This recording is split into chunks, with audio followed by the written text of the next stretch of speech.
Greetings, Marvel Strike Force community, and welcome to Strike Time, your community update show. We've got an absolutely stacked program today, so let's jump right into our first interview. We have a very special guest with us here in the studio today, Mr. Ryan Jacobson, the General Manager for Marvel Strike Force. Thank you for being here. I'm doing well, Cerebro. Thanks for setting this up. It is absolutely my pleasure. As the general manager for a video game, do you play a lot of video games yourself? Yes, I'm a hardcore video game player ever since I was a little kid. You know, my mom never really wanted to buy me a console, so I was one of those kids who would go over to friends' houses and literally play all night on their consoles until I could eventually get an NES. But yes, I play games literally every single day, whether that's mobile games or console games. I try and find at least 2 to 3 hours per day. And right now, I would say I'm playing a lot of Diablo. And then, of course, I play a ton of Marvel Strike Force. This being a Marvel video game, many of our players love hearing from our studio members who some of their favorite characters are. What are some of the teams that you're favoring recently in the game? Well, I think that's a two-pronged question, right? Because Yeah. I think for me, I actually love a lot of characters I don't necessarily get to play with, unfortunately, too often. It's one of the things we've been talking a lot about with the design team. Of course, I'm using a lot of Masters of Evil right now, right? I use various combos, really with Kang. For me, Marvel characters, I actually love Moon Knight. He's probably one of my favorite characters ever since I was a little kid. Not kind of the new hype around Moon Knight. I love Oscar Isaac and what he kind of did for the show, but he's always been one of those characters that I thought was just really fascinating. This kind of hero type mercenary guy who kind of doesn't know what's really reality, what's not. Now, I am glad you brought up Moon Knight because I'm fairly certain that his costume of Mr. Knight is not currently available in the game. Is that something you can address for us? Yeah, let's do that. I'll make that a top priority. We'll make sure that we get that out there. All right, cool. I've got one more question about you, and then I want to jump into our marquee topic here. What does the general manager of a video game do? That's a great question. I don't know. No, in all honesty, I'm pretty much responsible for everything, right? So the business side, the team, what we're developing, why we're developing those priorities, working very collaboratively with the design team, the product team on trying to execute our goals, trying to really put on an amazing player experience. Came from a production background, and sometimes the common term there is kind of herding cats. This is kind of herding groups, herding team members, and kind of making sure that we're all aligned on the goals that we're trying to achieve for the game and the project. So you also want to listen to a lot of those opinions, take in a lot of people's different perspective, and try and really think about what we should be doing that's going to provide the best experience for our player base. All right, let's get into one of the main reasons I invited you today, which is the formation of the brand new Player Voice Council. What is that, and what are we going to be doing with it? Yeah, I think the Player Voice Council, came together. There was a player report that was sent to us as a 40-page report of kind of everything that they felt like we probably could or should be aware of and potentially be looking at changing from their perspective of just kind of how much they love and how much passion and engagement they have towards this game. And really what we're trying to accomplish is kind of allowing the community in a little bit, right? I think we've been a pretty closed off studio and kind of thought, hey, we're the smartest guys. We know what we're doing. We're going to develop what we believe in, and not really necessarily listening to a lot of our players. And I think that, while I do believe we have a lot of smart people on this team, sometimes we can go a direction that maybe the players don't necessarily agree with. And so I think what we're trying to accomplish and really achieve is allowing a lot of that community in to what we're developing, why we think what we're doing might be right for the game. And also trying to really build an inclusive environment. Think of every player type and kind of what is that ultimate player experience that we're trying to deliver for those free-to-play players, the players who might spend a little bit of their hard-earned money, and then the players that, are willing to spend a lot of their disposable income in the game. The community knows what they really want out of this game. And so for us, it's actually a lot of just listening, and kind of hearing their perspective and kind of understanding what their thoughts are, what their concerns are, and then us kind of going back and looking at, well, should we be making adjustments, and if so, and what are those adjustments and why, and do we believe in them? Really, you can just see the passion that they have towards this game, and when some of them read off how many days they've been playing this app, it amazes me. So yeah, I'm just really excited that we kind of can collaborate closely with that group on kind of what the future of Marvel Strike Force looks like. So the representatives that we are speaking to, how are they chosen? There's 3 leads for the council itself, right? And they go in and they kind of take in a lot of players who actually want to be a part of this council. They kind of say, hey, I would like to be a part of this. And then they really look at who those players are, what those player types are, to, again, try and create that really diverse group. So we have no control over who is kind of in the council. Rather, they bring a perspective to us of, hey, we would like these types of players and these player buckets to kind of come in and be a voice of the council. And then we just say, okay, cool, awesome. Let's bring them on in and let's have a conversation. Can you share some of the highlight topics that you've covered so far and maybe any actions that we're taking because of it? You know, the ones that stand out the most for me is kind of events, right? And kind of how we've been operating the game on the event side and really listening to what the community finds is enjoyable. And I think we've kind of deviated a little bit from that path, right? So I think we've, been pretty clear where we're stopping kind of gold orb opening events and training orb opening events. I know as a player myself, I don't really like when I have to wait for an event to come up to open orbs so that I'm gaining points inside of those events. I'm very pinched on gold, so I know kind of how that feels as a player, and so we're trying to loosen some of that up so you can get a little bit more of that for free inside of the game. Player agency and theory crafting, I look back at kind of some of those early videos that Zach did with you, right, around kind of Cosmic Crucible and what that mode was supposed to really deliver for our player base. And we really became very prescriptive, right, on kind of what you could bring in and the value add that you would get from various teams. So we're trying to figure out that right balance, right? And I think we haven't struck it yet, but I think we're making major changes to the way we operate this game and the experience we want to deliver to our players. And I think there's a lot more changes to come in the future. So what's going to be the best way for our players to stay informed on an ongoing basis about the topics in the Player Voice Council and some of the actions that the team is taking? Well, I would say it's your blog, bro, right? Okay. Like, you got to always push people to the game, right, and push people to our blog. I think that's one of the ways our Friday blog that comes out is a great way to always stay informed on the latest information that's happening in Marvel Strike Force. Well, this sounds great. I'm really excited that we're communicating directly with players and that we're going to keep the community at large updated. Is there anything that we didn't cover about the council that maybe you wanted to touch on? No, I wouldn't say necessarily. I would say this is going to be ongoing, right? I think that's what I'm really excited about, is kind of building this relationship and this rapport with that group and kind of, again, keeping them very informed on kind of where we're headed and why and kind of the features we're thinking about, new initiatives that we want to be building inside of Strikeforce. They're kind of the first group that kind of gets a taste of what we might be doing, and we get their feedback, and then we potentially adjust, pivot off of kind of the feedback they've been giving us. But I just really do look forward to kind of continuing that relationship of having kind of a partner in where we're going and where Marvel Strike Force is headed in the future. Thanks a lot, Ryan. Appreciate the info. And we look forward to keeping the players informed about the Player Voice Council. Thank you. Awesome. Thank you, Cerebro. Have a good one. All right. I am super happy to have back with us on the show principal game designer Matt Danuser-Grant. How are you, good sir? Good. Great to be back. So we were just talking before the show here about where your affinity with Marvel actually started. And I think it's pretty interesting. Would you mind sharing that story with us? Yeah, so it was a combination of a few things. Definitely the X-Men animated series was, I believe, in my memory, my very first contact point. But what made that love grow very fast was this gigantic pile of cards. Not this specific pile of cards. I got these as an adult, but all of the different Marvel trading cards that were coming out in the early 90s. That really taught me a lot about all of the different characters. And, every card had the little stat line on the back. So you could be like, oh, this character can do that. This character can do that. I have one right here. You can see Doctor Strange's little stat bars there, barely. And I even found a little black cat. That's cool. In the binder. So yeah, that's cool. I always wondered, like, when I saw those, like how scientific that was, right? Because they're usually represented like visually, like with bars and stuff. I was like, I wonder what the process is for figuring that out. I don't know, but I can tell you, Doctor Strange has 6 mental powers. That's what this says.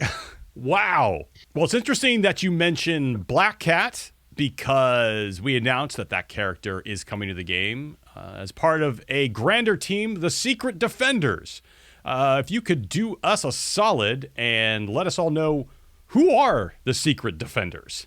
Yeah, so the Secret Defenders are a team that is it's Doctor Strange's kind of emergency task force. So if something scary is happening, like maybe Dormammu is around the corner, Doctor Strange will pull together secret agents, if you will, of superheroes that he deems necessary to get things done.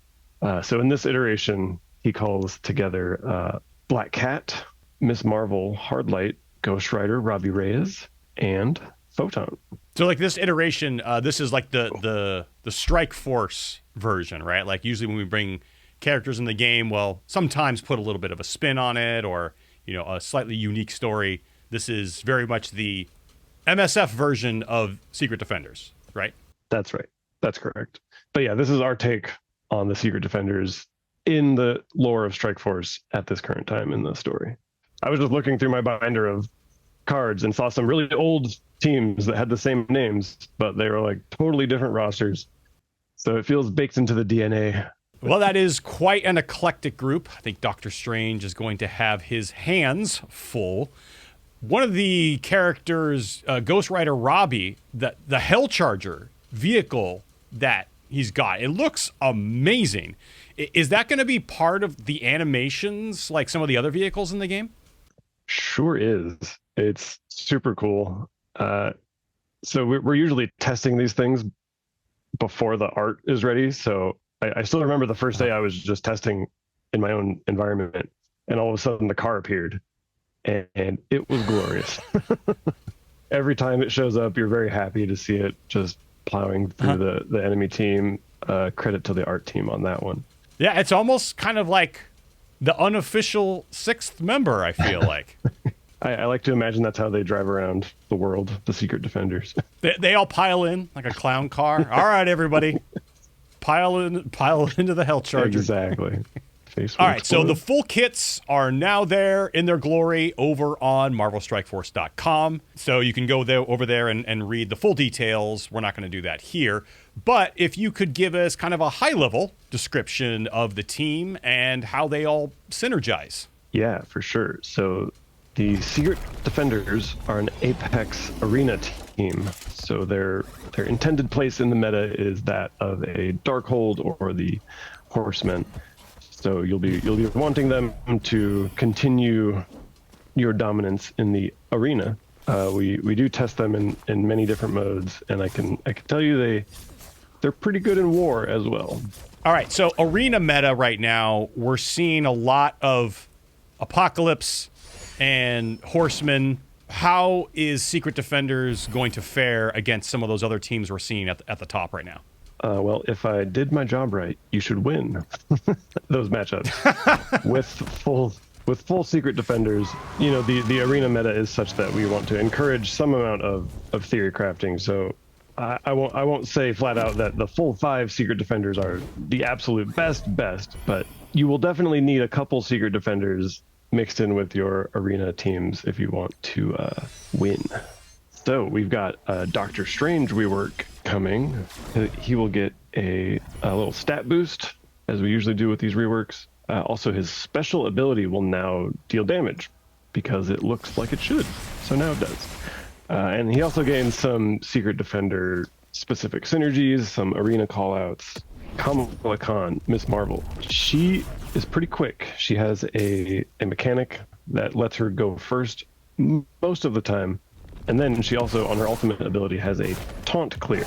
So you really want to use that to get out ahead of the other team, clear their taunts, and then your next members can do more damage to the appropriate enemies. She's also the protector of the team, so she will be taunting and providing defense up and some safeguard to everyone. Safeguard ends up being very important to Black Cat. Let's talk about Black Cat. She is the legendary of the team, and she actually starts with 9 death proof on her passive ability called 9 lives. It's very cute. Love it. And she can also generate her own safeguard to protect those death proofs. And aside from being very difficult to kill, Black Cat's primary mechanic is thievery. She will steal everything that is possible to steal in the game, almost. That was kind of her core design. So you'll see a lot of Got it. Transferring and stealing. And if the enemy has this, I get that as a legendary brawler. She just does plenty of damage. Pretty often play line is you open with Kamala Khan, and she's usually a skirmisher.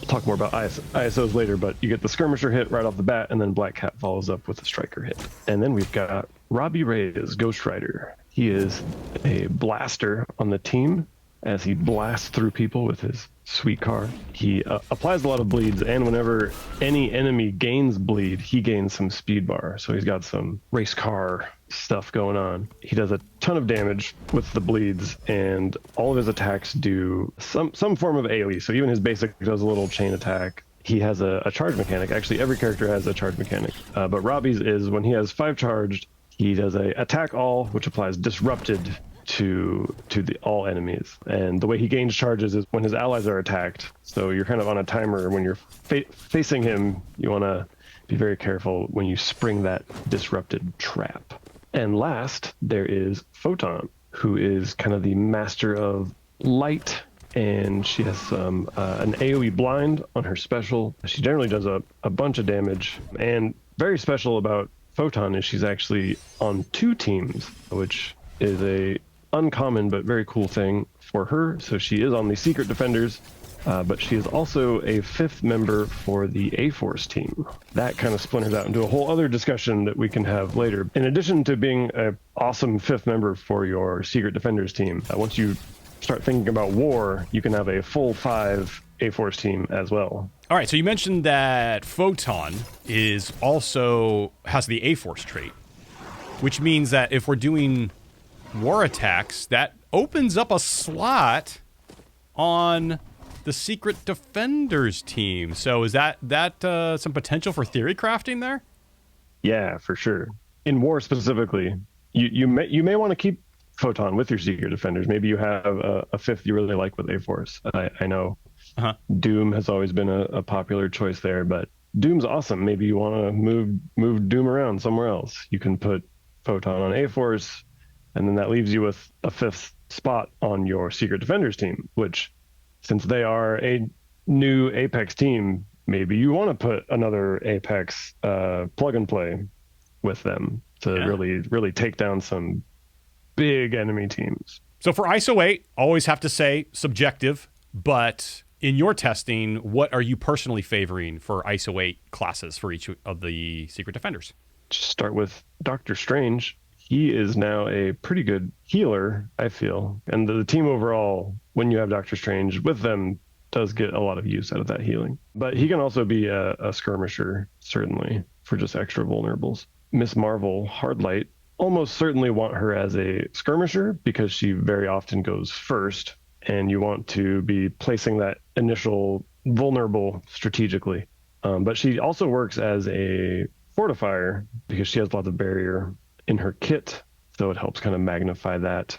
Robbie Reyes, Ghost Rider. I ran him as a raider most of the time due to his AoE attacks, but I know some of my teammates prefer him as a striker just for the more damage. Photon can also be a striker or a skirmisher. She's pretty good at both, but yeah, you want to just balance out your vulnerables versus strikers there. And speaking of strikers, Black Cat, you want her as a striker 95% of the time. I will say. Don't want to completely throw out not 96, not 94, 95. But yeah, as the legendary and primary damage dealer, yeah, you want her as a striker. All right, I'm stoked for this team, Matt. When are we going to be able to get our hands on the Secret Defenders in the game? You will be able to acquire the Secret Defenders in version 7.3, releasing soon. All right, Matt, thank you so much for taking the time out of your busy schedule to come here and chat with us and tell us about this team. Really appreciate it. My pleasure. Always love doing this. And go community. Go community. Cheers. What's up, Commanders? Community Manager Archangel here to bring you this episode's Community Spotlight, the moment when we shine the spotlight on you, the community, and show off some of your accomplishments. Now, if you remember our last episode, at the very end, Cerebro showed off his Marvel shirt and said, have you found a great Marvel shirt somewhere yourself? Well, Rory Scott 2941 stated, "The best Marvel shirt I found was a Visit Tahiti shirt. It's a magical place. I love it so much." I'm excited to announce that we're going to be adding something to Community Spotlight. It's going to be called Epic Replays. Go to the official Marvel Strike Force Discord, and there will be a new channel called Epic Replays. Maybe you get off the amazing Kang ult on the entire Wakanda team in Closet Crucible, and it wipes the entire team. That's an epic moment. Maybe there's a time where something doesn't go right and you still win, like this battle between Eternals and Hero Asgardians on War Defense. It doesn't go well at first, but still pulled out the victory. Maybe it's that moment when you have a baby APOC and you finally get to make him into big apocalypse. Come to the official Discord and leave them, and I will show them off on this new segment on the Community Spotlight. Something else that I'm really excited to bring to you is on the Marvel Strike Force official Discord, we're going to add a new channel called Blog Questions. And every Friday when the blog is posted, if you have questions, go in there and post them. And I, Archangel, will come and answer them as soon as I can. Now let's show off the community art. If you weren't aware, there was actually a contest this past month announced on the official Discord server. This is done by our moderators there. We want to give a big shout out. So this contest was a theme involved, the Bifrost team. Here are the finalists. First up, we have Sharky Vol by P. Gagovgo, an album cover for Bifrost by Bakunawa 909, The Loki Kiss by Penguin of the Waddles, and also by Bakunawa 909, Beta Ray Bill. And the winner was Sharky Vol. Congratulations. This will now be a new reaction emote you can use on the Discord server. We are going to be doing more of these art contests. So please participate and also go out there and vote for your favorites. Next up, we have your accomplishments. First up, we have How Baitla, who pulled a 7 red star Koroth the Conqueror. He said anti-brag on there, but hey, take good use of him on the Kree lane and Gamma Raid, right? And then next up, we have someone who G18, a character. Oh, and it is Ann Archer? It's an interesting choice. Okay. Moving on. Next, and finally, we have Benjamin, who got an amazing 100 shard Nova pull. Dude, fist bump. Thank you so much for submitting your artwork and your accomplishments. We're going to leave you with this question. In Marvel Strike Force, what character got announced that made you the most excited? Please go to the comments and answer, and we'll show them off in the next episode. Thank you so much for watching. Please be sure to hit that subscribe button and the like button. Give us a little thumbs up, and we'll see you next time.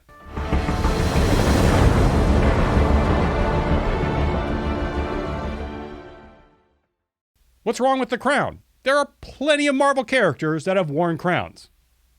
Well, maybe Halloween should be in July.